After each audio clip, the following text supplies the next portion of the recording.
আপনার কি মনে আছে শেষ কবে আপনি মন খুলে হেসেছিলেন? নাকি বুকের ভেতর একটা অদ্ভুত ভারী পাথর সব সময় চেপে বসে থাকে?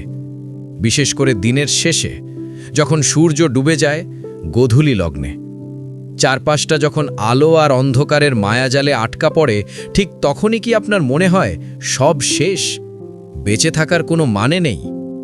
ডাক্তাররা একে বলেন ডিপ্রেশন, বন্ধুরা বলে স্ট্রেস, কিন্তু আপনি জানেন, আপনার মন জানে গল্পটা অন্য। কারণ ওষুধ খাওয়ার পরেও সেই শূন্যতা কাটে না।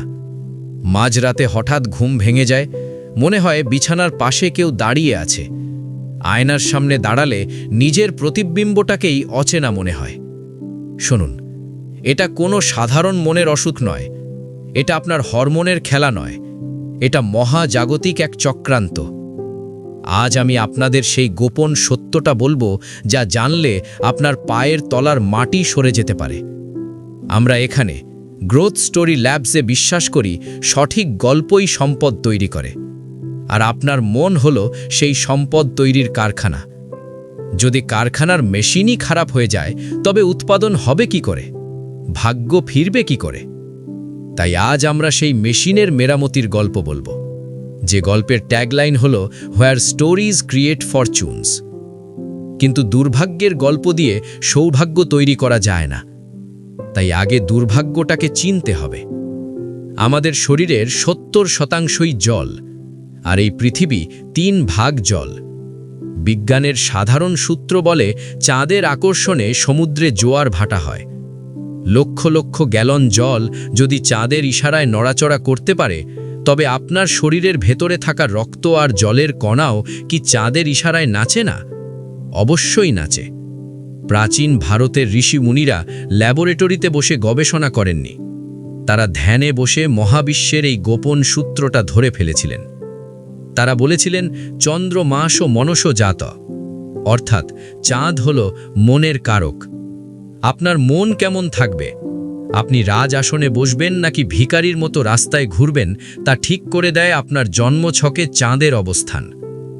আপনি হয়তো ভাবছেন আমি তো এসব মানি না, কিন্তু আপনি মানুন বা না মানুন, মাধ্যাকর্ষণ শক্তি যেমন কাজ করে, গ্রহের প্রভাবও তেমনই কাজ করে। লক্ষ্য করে দেখবেন, অমাবস্যা বা পূর্ণিমার তিথিতে আপনার মানসিক অস্থিরতা বেড়ে যায়। যাদের মানসিক ভারসাম্যহীনতা আছে, তাদের পাগলামি এই সময় চরমে ওঠে। কেন জানেন? কারণ ওই সময় চাঁদের শক্তি সব থেকে বেশি বা সব থেকে কম থাকে। আসুন একটু গভীরে যাই। ডাক্তার আপনাকে ঘুমের ওষুধ দেবে, কিন্তু কেন ঘুম আসছে না তার উত্তর দেবে না। জ্যোতিষশাস্ত্র বা আমাদের প্রাচীন হেরিটেজ সায়েন্স বলে, যদি আপনার জন্মছকে চন্দ্র দুর্বল থাকে বা চন্দ্রের ওপর পাপ গ্রহের যেমন রাহু বা কেতুর দৃষ্টি থাকে, তবে আপনার জীবনে কিছু অদ্ভুত ঘটনা ঘটবেই। মিলিয়ে নিন আমার কথাগুলো। প্রথমত, জলের অপচয়। আপনার বাড়িতে কি জলের কল বা ট্যাপ থেকে টপ টপ করে জল পড়ে? আপনি যতই সারান, কিছুদিন পর আবার সেই এক সমস্যা। বাথরুমে, রান্নাঘরে, কোথাও না কোথাও দেওয়াল চুইয়ে জল পড়ছে। মনে রাখবেন, বাস্তুশাস্ত্র মতে জল হলো টাকা এবং মন। জল বেরিয়ে যাওয়া মানেই আপনার টাকা এবং মানসিক শান্তি দুটোই ড্রেন দিয়ে বেরিয়ে যাচ্ছে। দ্বিতীয়ত, ব্রহ্ম মুহূর্তের আতঙ্ক। রাত 2টো থেকে ভোর 4টের মধ্যে কি আপনার ঘুম ভেঙে যায়?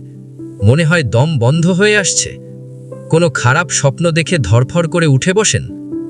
এটা সাধারণ ইনসমনিয়া নয়, এটা হলো রাহুর প্রভাব। রাহু হলো সেই ছায়া গ্রহ যে চাঁদকে গ্রাস করে। যখন আপনার মনের ওপর রাহুর ছায়া পড়ে, তখন আপনার অবচেতন মন ভয়ের সিগন্যাল দিতে শুরু করে। তৃতীয়ত, মায়ের শরীর।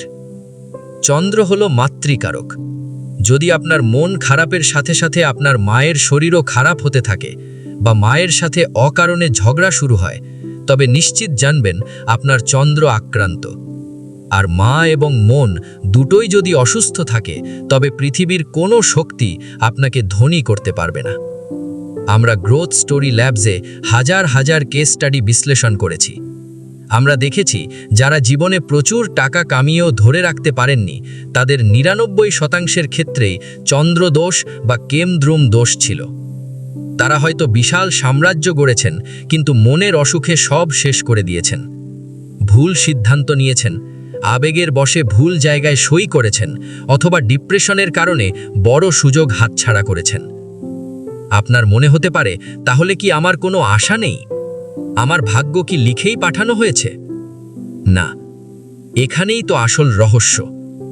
আমাদের পূর্বপুরুষরা শুধু সমস্যার কথা বলে যাননি, তারা দিয়ে গেছেন কিছু গোপন চাবিকাঠি, কিছু টোটকা, যা শুনতে কুসংস্কার মনে হতে পারে, কিন্তু কাজ করে বিজ্ঞানের মতো নিখুঁতভাবে।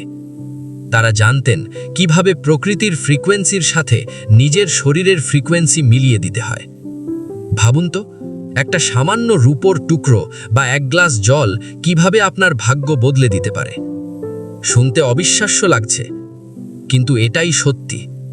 রূপা বা সিলভার হলো চাঁদের ধাতু, আর জল হলো চাঁদের বাহন। এই দুটোকে যদি সঠিক নিয়মে ব্যবহার করা যায়, তবে আপনার মস্তিষ্কের নিউরনগুলো আবার নতুন করে সাজানো সম্ভব। কিন্তু সাবধান, এই পদ্ধতিগুলো জানলে আপনি চমকে যাবেন। এগুলো কোনো সাধারণ মোটিভেশনাল স্পিচ নয়, এগুলো হলো অ্যাস্ট্রাল হ্যাকস। ডাক্তার আপনাকে কাউন্সেলিং করতে বলবে, কিন্তু আমি আপনাকে বলবো আপনার বালিশের নিচে কি আছে সেটা দেখতে বলবো। আমি আপনাকে বলবো রাতে ঘুমানোর আগে আপনি কোন দিকে মাথা দিচ্ছেন সেটা আপনার ব্যাংক ব্যালেন্স ঠিক করে দিচ্ছে। অদৃশ্য মায়াজালটা বড়ই জটিল। আপনি ভাবছেন আপনি স্বাধীনভাবে চিন্তা করছেন, কিন্তু আসলে কোনো এক অদৃশ্য সুতোই আপনাকে নাচানো হচ্ছে। সেই সুতোটা ছিঁড়তে হবে, সেই মায়াজাল থেকে বেরিয়ে আসতে হবে। আপনার কি সাহস আছে সেই সত্যটা জানার? নাকি আপনি ওষুধের পাতা আর ডাক্তারের প্রেসক্রিপশন আঁকড়ে ধরেই বাকি জীবনটা কাটিয়ে দেবেন? সিদ্ধান্ত আপনার। অন্ধকারের গভীরতা যত বেশি, আলোর তীব্রতা ততটাই প্রয়োজনীয়। আজ, এখন, এই মুহূর্তে আমি আপনাদের হাতে তুলে দেব সেই গোপন চাবি যা আমাদের পূর্বপুরুষরা সিন্দুকের ভিতর লুকিয়ে রাখতেন। আমরা গ্রোথ স্টোরি ল্যাবসে বিশ্বাস করি প্রতিটি সফল গল্পের পেছনে একটা নিখুঁত স্ট্র্যাটেজি থাকে। আপনার জীবনের গল্পটাকে ট্র্যাজেডি থেকে রাজকীয় উপাখ্যানে বদলে ফেলার জন্য, হোয়ার স্টোরিজ ক্রিয়েট ফরচুনস, আপনাকে কিছু নিয়ম মানতেই হবে। এই নিয়মগুলো কোনো ডাক্তার আপনাকে বলবে না, কারণ এগুলো প্রেসক্রিপশনে লেখা যায় না, এগুলো অভিজ্ঞতায় লেখা হয়। প্রথম প্রতিকার, চন্দ্রকে শান্ত করা। প্রাচীন জমিদার বাড়িতে একটা নিয়ম ছিল।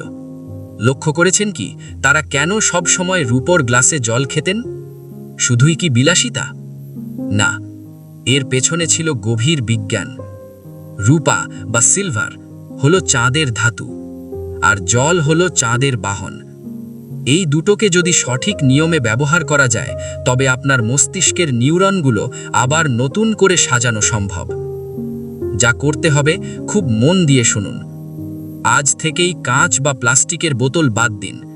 একটা খাঁটি রূপোর গ্লাস কিনুন। যদি গ্লাস কেনার সামর্থ্য না থাকে, তবে জলের জগে একটা খাঁটি রূপোর কয়েন বা টুকরো ফেলে রাখুন। সারা রাত সেই জল চাঁদের আলোতে জানালার পাশে রেখে দিন। সকালে উঠে বাসি মুখে সবার আগে সেই জল পান করুন। এটা কোনো জাদু নয়, এটা হলো আপনার শরীরের 70% জলকে রিপ্রোগ্রাম করা। টানা 43 দিন এটা করে দেখুন। দেখবেন যে ছোটখাটো কথায় আপনি আগে জেগে আগুন হয়ে যেতেন, এখন সেগুলো আপনাকে স্পর্শও করছে না। আপনার মাথার ভেতর যে নয়েজ বা কোলাহল ছিল, সেটা থেমে গিয়ে এক গভীর প্রশান্তি নেমে আসবে। আর শান্ত মস্তিষ্কই হলো সেই মাটি যেখানে সৌভাগ্যের ফসল ফলে। দ্বিতীয় প্রতিকার, অরা সিলিং বা সুরক্ষা কবচ।